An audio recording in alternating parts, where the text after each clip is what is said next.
यश्छन्दसां वृषभो विश्वरूपः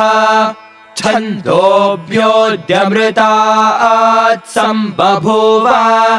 समेन्द्रो मेधया स्पृणोतु अमृतस्य देवधारणो भूयासम् शरीरं मे विचर्षणम् जिह्वा मे मधुमत्तमा कर्णाभ्यां भूरिविश्रुवम्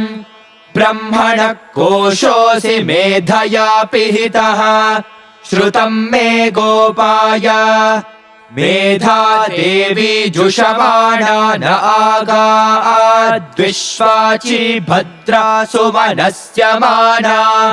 त्वया जुष्टानुदमाना दुरुक्तान् बृहद्वदेम विदधे सुवीराः त्वया जुष्टऋषिर्भवति देवि त्वया ब्रह्मा गतः श्रीरुतत्वया त्वया जुष्टश्चित्रम्